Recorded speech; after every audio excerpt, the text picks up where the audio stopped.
तेरी खुशबू की तरफ से आप सबको खुश आमदीद कहा जाता है। पिछली किस्त में हमने देखा था कि पारस ने ऐना के जाने के बाद अपनी तबीयत ख़राब कर ली थी और वो बहुत दिन ऑफिस भी नहीं गया था। जब वो ऑफिस गया तो ऑफिस वालों ने उसे आराम का मशवरा दिया, तो वो कुछ अरसे के लिए मरी रहने चला गया। तो वहाँ एक स्टॉल से उसने एक तस्वीर ख़रीदी जो कि बेशकीमती तस्वीर थी, लेकिन उसको बहुत सस्ते दामों मिल गई थी। उसने वो तस्वीर अपने घर में लाकर रख ली। उस तस्वीर से उसको बहुत ज़्यादा लगाव हो गया था। तो एक दिन जब वो मार्केट सौदा लेने जा रहा था तो एक दुकान के आगे उसको बहुत सारी तस्वीरों के डब्बे नज़र आए। जब वो तस्वीरों के डब्बे देख रहा था तो एकदम बारिश शुरू हो गई, और जब बारिश शुरू हुई तो उसने दुकानदार की हेल्प की और वो दुकानदार जिसका नाम ग्राहम था उसका दोस्त बन गया। अब हम देखते हैं आगे। इस मुलाकात में ये तय पाया कि वक्तन फ़वक्तन वो एक दूसरे से मिला करेंगे और शतरंज खेला करेंगे। इसके कुछ दिन बाद ग्राहम पारस से मिलने उसके घर गया तो उसकी नज़र सिटिंग रूम में पड़ी कुछ मुनाकश तस्वीरों पर पड़ी। ऐना के जाने के बाद पारस ने घर की तज़ीनो आराइश पर कोई तवज्जो नहीं दी थी। ताहम पारस ने शतरंज खेलने के लिए नया बल्ब लगा दिया ताकि कमरा मामूल के मुकाबले में ज़्यादा रोशन रहे। सर्दी बढ़ती जा रही है, ग्राहम ने कहा। फिर वो रुक कर कमरे की दीवारें देखने लगा जहाँ पे तस्वीरें आवेज़ा थीं। मैं देख रहा हूँ तुम्हारे पास तस्वीरों का अच्छा ज़ख़ीरा है। फिर उसकी नज़र सामने वाली दीवार पर गई। उसकी आंखें चमकने लगी। वो तेज़ी से कमरा पार करके उस जानिब लपका। उसकी ज़बान से बेख्तियार निकला, तुम्हारे पास वाकई उम्दा तस्वीरें हैं। वो बड़े गौर से उस औरत की तस्वीर देख रहा था जिसके लिए पारस ने एक नफीस स्याह और सुनहरे फ्रेम का इंतखाब किया था। इसका ख्याल था कि इस फ्रेम में ये तस्वीर ज़्यादा अच्छी लगेगी। ये तस्वीर तुमने कितने की खरीदी? ग्राहम ने पूछा। अच्छी खासी कीमत में, पारस ने मुख्तसर जवाब दिया।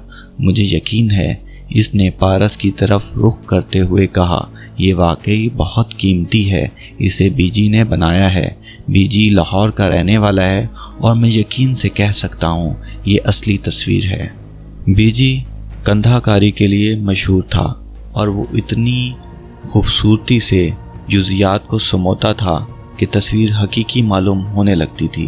तुम इसे हाथ लगाकर महसूस कर सकते हो।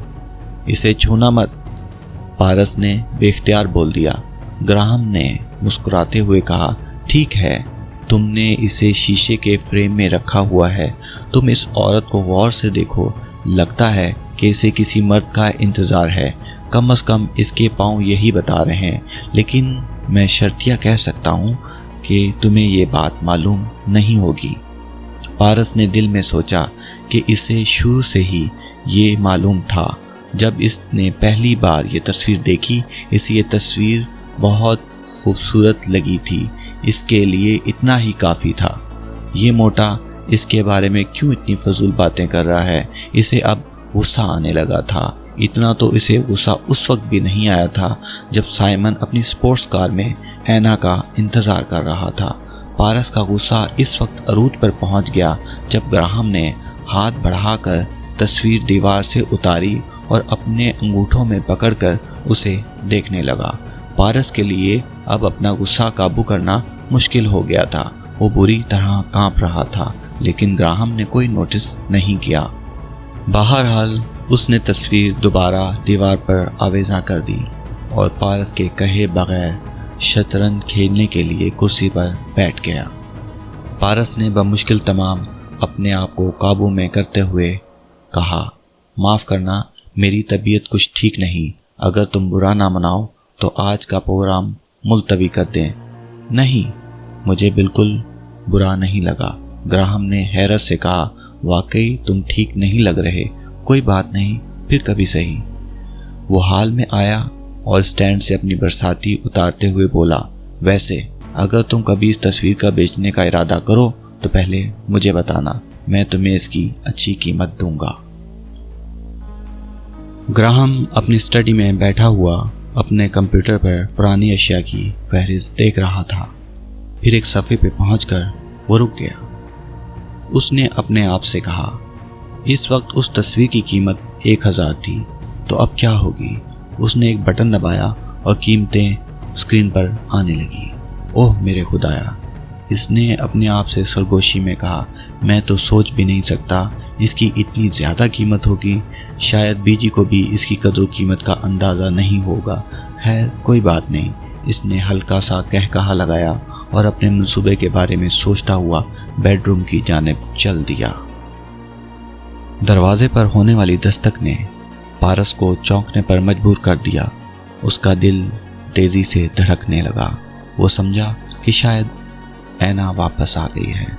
वो ना जाने क्यों अभी तक उसके आने का इंतज़ार कर रहा था। शायद उसे एक मामूली सी उम्मीद थी कि जल्द या बदीर ऐना को अपनी गलती का एहसास हो जाएगा। उसने दरवाज़ा खोला और ग्राहम को देखकर हैरान हो गया। माफ़ करना दोस्त, मैं बगैर इत्तला आ गया। दरअसल मैं यहाँ से गुज़र रहा था। मैंने सोचा अगर तुम फारिग हो तो एक बाजी हो जाए। उसने ब्राउन कागज़ में लिपटी हुई कुछ चीज़ उसके सामने लहराई। खुश मिजाजी से बोला, दिल बहलाने का सामान साथ लाया हूँ। इसके इर्द गिर्द बर्फ़ गिर रही थी और पारस के पास उसे अंदर बुलाने के सिवा कोई चारा न था। वो इस मौसम में उसे वापस जाने का भी कैसे कह सकता था। तो उसने उसे हिचकिचाते हुए अंदर आने का कहा और पानी की बोतल और गिलास मेज़ पर रखे और दोनों शतरंज की मेज़ पर बैठ गए। जब ग्राहम ने विस्की की बोतल उसे पकड़ाई तो उसने ग्राहम के गिलास में ज़्यादा मिकदार डाली और अपने लिए पानी मिलाकर एक छोटा पैग बनाया। पहली बाजी बेनतीजा रही और दोनों में से कोई भी उसे जीत ना सका। ग्राहम ने अपने लिए एक और गिलास बनाया, लेकिन ग्राहम के इसरार के बावजूद पारस ने दूसरा गिलास लेने से इनकार कर दिया। ग्राहम ने मशरूब ख़त्म करने के बाद कहा, आज की बाजी हार जीत के बगैर ख़त्म हो गई, लेकिन मुझे खेलने में बहुत मज़ा आया। हम फिर किसी और रोज़ बाजी जमाएंगे। पारस ने अस्पात में सर हिला दिया। ग्राहम अपनी जगह से उठते हुए बोला, वैसे तुम्हारी ये तस्वीर बहुत पुरानी है, लेकिन फिर भी अच्छी है। क्या तुम इसे 100 पाउंड में बेचना पसंद करोगे? पारस ने नफ़ी में सर हिलाया तो वो बोला, चलो कुछ बढ़ा देता हूँ, मैं ज़्यादा से ज़्यादा 200 दे सकता हूँ। वो पारस का जवाब सुनकर हैरान रह गया। बिल्कुल नहीं, अगर तुम 1000 पाउंड भी दोगे तब भी नहीं। अच्छा कोई बात नहीं, मेरा मकसद तुम्हें परेशान करना नहीं था। वो कहकहा लगाते हुए बोला, फिर तुम इसे अपनी दीवार पर ही रहने दो, मैं सिर्फ तुम्हारा भला चाह रहा था। पारस ने निस्फ भरी हुई बोतल उसे थमा दी और वो दरवाजे की तरफ जाने लगा। शब बखैर, अगर तुम इससे जान छुड़ाना चाहो तो मुझे बता देना। पारस गुस्से से कांपने लगा। मैं इसे किसी कीमत नहीं बेचूंगा, ये बराए फ़रोख्त नहीं। फिर वो तस्वीर से मुखातिब होकर बोला, मैं तुम्हें कहीं जाने नहीं दूंगा और मैं तुम्हारी खातिर दुनिया से लड़ सकता हूँ।